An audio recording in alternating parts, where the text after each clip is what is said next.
যুদ্ধবিরতির পথে হাঁটতে শুরু করেছে ইসরায়েল ও ফিলিস্তিনের প্রতিরোধ যোদ্ধারা।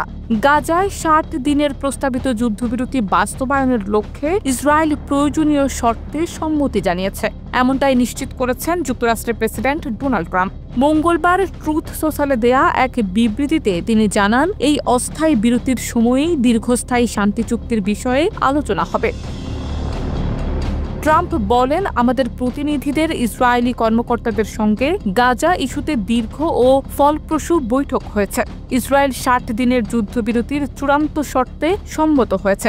এ সময় আমরা সব পক্ষের সঙ্গে কাজ করব যুদ্ধ শেষ করতে।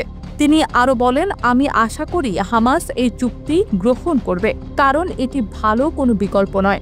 এতে পরিস্থিতি আরও খারাপ হতে পারে। এই যুদ্ধবিরতি চুক্তির বিষয়ে মূল মধ্যস্থতাকারী হিসেবে কাজ করছে কাতার ও মিশর। ট্রাম্প জানিয়েছেন, এই দুই দেশই হামাসের কাছে চূড়ান্ত প্রস্তাব উপস্থাপন করবে। মঙ্গলবার দেয়া পোস্টটি আসে একদিন পর, যখন ট্রাম্প সাংবাদিকদের জানান, ইসরায়েলি প্রধানমন্ত্রী বেনিয়ামিন নেতানিয়াহুর আসন্ন যুক্তরাষ্ট্র সফরের সময় তিনি খুব কড়া অবস্থান নেবেন। ট্রাম্প বলেন, নেতানিয়াহু নিজেও চায় গাজায় যুদ্ধ বন্ধ হোক। উল্লেখযোগ্য যে গাজায় ইসরায়েলি অভিযানের মেয়াদ ৬০০ দিন পেরিয়ে গেছে এবং এতে নিহত হয়েছে হাজার হাজার ফিলিস্তিনি।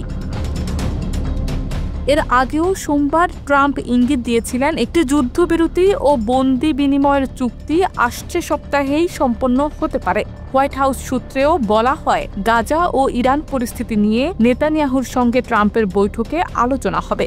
গাজায় ভয়াবহ হত্যাযজ্ঞ চলতে থাকলেও যুক্তরাষ্ট্র এখনও ইসরায়েলের সামরিক অভিযানে সমর্থন দিয়ে যাচ্ছে। ৬০০ দিনের বেশি সময় ধরে চলা আগ্রাসনে যুক্তরাষ্ট্র সামরিক সহায়তা, অস্ত্র সরবরাহ এবং জাতিসংঘে যুদ্ধবিরতির প্রস্তাব ভেটো দিয়ে ইসরায়েলকে কার্যত সমর্থন করে যাচ্ছে। যুক্তরাষ্ট্র এখন বলছে, তারা ইসরায়েল ও গাজার মধ্যে শান্তির পথ খুঁজছে। তবে এই শান্তির পথ কতটা বিশ্বাসযোগ্য তা নিয়ে প্রশ্ন তুলছে আন্তর্জাতিক মহল।